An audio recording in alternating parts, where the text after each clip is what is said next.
Adam, it's great to finally meet you in person. How's it going? You know, Thank you so much for having me. on TV and everything, and it's like, oh, there you are. You exist. Hey, yeah, in the flesh, as they say, right? Adam, let me ask you this. I mean, you've been a great songwriter for a long time, and now you're like in the spotlight. How has that transition been? Has it been interesting a little bit? I moved to Nashville to be an artist. That was my ultimate goal. I started singing when I was 3 or 4 years old, and the only thing I've ever wanted to do is sing and play country music my whole life. It just so happened for me that songwriting was my way to sort of get my foot in the door in Nashville. And it was a seed planted by my uncle, who is a session musician here in Nashville, when I was 12. And so as I grew up, I started writing songs. My songwriting career sort of took off at a very young age, and my artist career has sort of just kind of slowly, gradually, been a climb.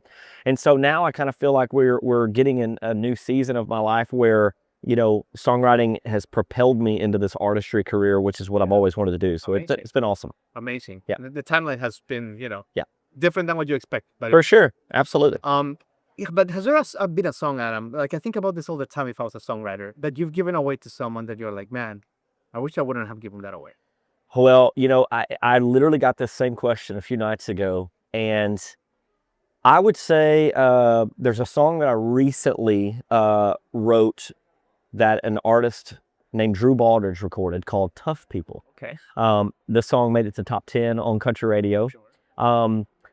That would probably be the one. But then again, Drew needed that for his career to sort of help propel his career. But I always sort of describe this as, when you're a young writer, a young artist in Nashville, sometimes you have to give up songs to get your career to the next level. Sure. For an example, my first #1 was a song called You Ain't Worth the Whiskey that I wrote with Cole Swindell that Cole released. If I would have released that song, the song would have not had anywhere near the impact as what he released it as. That makes sense. Because he was on a label and had, a radio and stuff behind him. And so I think they always sort of find where they're supposed to go, and they benefit your career whether you sing them or you don't. That's interesting, Adam. Yeah. And let me ask you this. I'm curious about this because I'm not a songwriter, obviously, but I find this kind of stuff really interesting. When you have like a great song and you think it would be great maybe for X artists or Y artists or your friends, but you don't know who's going to take it. Mm-hmm.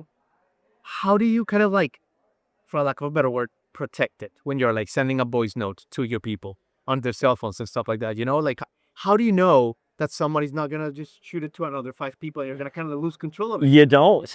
That's kind of the weird thing. I think, luckily, most of the people that are in the music industry here are all, great people, and we're all sort of surrounded with sort of the same challenges in our careers. And so I think you just sort of trust it, a little bit. And I think that, our publishers help us a lot with those things. Our publishers sort of take that role out of our hands. Yeah. There's been a few instances where I will personally send a song to a particular artist that's a friend of mine and say, hey, I wrote this and thought this would be cool for you. Yeah. But outside of that, our publishers are sort of working behind the scenes with the producers and, the A&Rs at the labels and things. And so, those guys get pitched thousands of songs, to them, all the time. So Awesome, man. Well, listen, let me leave you with this because we have a lot going on today. What are your top 3 country albums that you would take to a desert island? Like, oh my God. desert island song, album. I would say Alan Jackson was my childhood idol. Okay. So I would say Alan Jackson, Chasing That Neon Rainbow. Not a bad song in there. Yeah, that's probably one.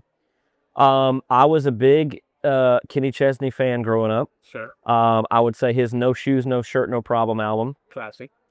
And then probably Tim McGraw, the Everywhere album. That was another one that really stuck out to me in my childhood. And so, music is so nostalgic for me that, those 3 albums I can listen to and remember where I was as a kid listening to those, dreaming about being where I am now. So that's so special to me. Man, well, it's clear like meeting you, like to see how you're doing, why people love you, and why your artistry is exploding. Because thank you so much. Your posts are amazing. You're like down to earth. You're open, man. Like you got it all, man. So thank you so much. Thanks for having me. Thank you for tuning in. Click here to subscribe and get the latest from the show, including exclusive behind-the-scenes footage and once-in-a-lifetime performances. And as always, thank you for making J-Rock Concerts Media part of your day.